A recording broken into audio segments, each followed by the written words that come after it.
Já, þér greinilega finnst bara eitthvað svo frábært það sem er að gerast á Gaza. Þetta hefur ekkert með að gera hvað er að gerast á Gaza og hugsið líka aðeins út í leikjafræðina.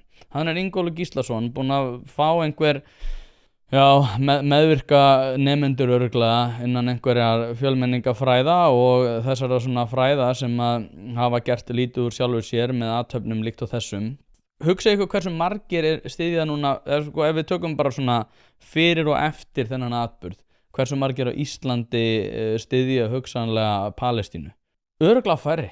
Þegar það er mætt með málingu og skvett á blaðamann, þá eru færri sem styðja Palestínu.